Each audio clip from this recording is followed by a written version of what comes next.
बच्चों, शब्द अर्थ के बाद अब आते हैं क्वेश्चन आंसर पर। बच्चों, क्वेश्चन आंसर इसलिए पूछे जाते हैं ताकि लेसन जो आपने पढ़ा है उसमें से आपने कितना सीखा, क्या क्या समझा, कितना जाना। तो जो क्वेश्चन पूछे जाएंगे उसके आंसर आप जितना ज़्यादा बता देंगे उतना ही आपने अच्छे से पाठ को पढ़ा है, समझा है, जाना है।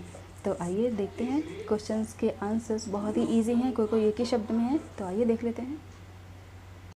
तो लेसन का फर्स्ट क्वेश्चन है हमारे सामने, what was the weather like, यानी कि मौसम कैसा था।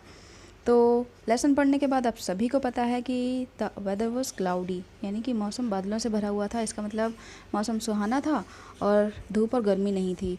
तो मेरी सलाह है कि जब भी आप भी चिड़ियाघर देखने जाएं तो आप भी ऐसे ही मौसम में जाएं ताकि आपको मौसम परेशान ना करे, क्योंकि चिड़ियाघर बहुत बड़ा होता है और वहाँ पर घूमने फिरने के लिए बहुत दूर तक चलना फिरना पड़ता है। तो ऐसे में अगर मौसम अच्छा रहेगा तो आप अच्छे से चीज़ें देख समझ पाएंगे।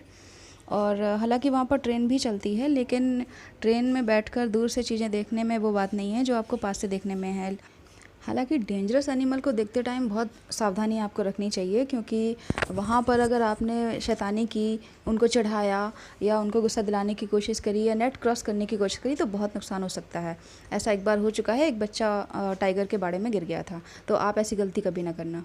नेक्स्ट क्वेश्चन है, where was the giraffe, giraffe कहाँ था। आंसर है the giraffe was near the fence. Near means होता है पास और फेंस मीन्स होता है दीवार, यानी कि जिराफ दीवार के पास था। यहाँ पर जगह पूछी गई है तो नियर आपका प्रीपोजिशन हो जाएगा। हमारा नेक्स्ट क्वेश्चन है, which animal has a long neck. कौन सा एनिमल, हैज़ माने रखता है, लॉन्ग नेक लंबी गर्दन। तो आंसर है द जिराफ, यानी कि जिराफ के लंबी गर्दन होती है। तो आंसर पूरा करिए, the giraffe has a long neck, giraffe के लंबी गर्दन होती है। तो इसमें एक ही वर्ड में आपका आंसर हो जाएगा, विच एनिमल हटा के जिराफ लगाना है बस। नेक्स्ट क्वेश्चन है, what were the monkeys doing. What माने क्या, वेयर थे, द मंकीज डूइंग बंदर कर रहे, क्या कर रहे थे बंदर। तो आंसर है the monkeys were swinging up and down the tree. Monkeys बंदर, स्विंगिंग माने झूल रहे, वेयर थे अप एंड डाउन ऊपर नीचे, द ट्री मीन्स पेड़, यानी कि पेड़ के ऊपर नीचे वो झूल रहे थे, क्योंकि वो नेचर से शरारती होते हैं, नटखट होते हैं, इसीलिए वो ऐसा करते हैं, वो शांत नहीं रहते। नेक्स्ट क्वेश्चन है, where was the lion, lion कहाँ था। आंसर है the lion was in front of its den. Lion यानी कि शेर, वॉज था, इन फ्रंट ऑफ सामने, इट्स डैन अपनी गुफा के सामने था। तो यहाँ पर प्रीपोजिशन का यूज़ हुआ है इन फ्रंट ऑफ, यानी जगह पूछी है, जगह बता दी है, तो हमारी प्रीपोजिशन में आंसर पूरा हो गया। अब नेक्स्ट करते हैं क्वेश्चन, नेम द एनिमल्स, यानी कि एनिमल्स के नाम बताइए, who have stripes on their bodies.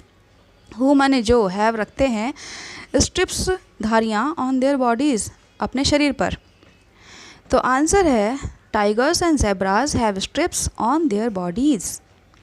Tiger और ज़ेब्रा के बॉडी पर स्ट्रिप्स होती हैं। ये बच्चों ऐसे क्वेश्चंस आंसर्स हैं जो आपको अगर सोते हुए भी कोई पूछे ना तो आप बता देंगे, इतने ईजी हैं। तो आप इनको खेल खेल में भी याद कर लीजिए, आप हमेशा याद रखें, इनको लाइफ टाइम कभी नहीं भूलेंगे। नेक्स्ट क्वेश्चन देख लीजिए, was the deer in front of the tree और बिहाइंड द ट्री। इस क्वेश्चन में आपसे पोजीशन पूछी गई है सही, यानी कि दो पोजीशन दी हुई हैं, इसमें से सही पोजीशन आपको बतानी है।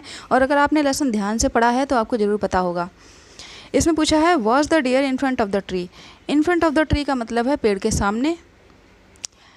द डियर मीन्स हिरन, और वॉज से शुरू हुआ है तो इसको बोलेंगे क्या डियर पेड़ के सामने था, और या बिहाइंड द ट्री पेड़ के पीछे। डियर कहाँ था, पेड़ के सामने या पीछे। तो आंसर है नो, नहीं।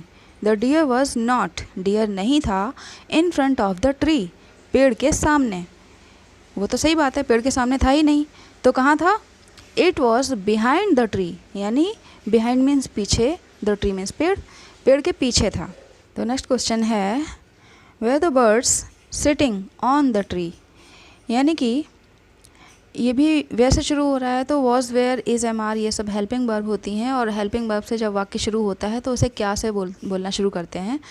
तो इसमें भी हो जाएगा वेयर द बर्ड्स, क्या चिड़ियाँ, सिटिंग बैठी थी, ऑन द ट्री पेड़ पर, क्या चिड़ियाँ पेड़ पर बैठी थीं? बिल्कुल नहीं।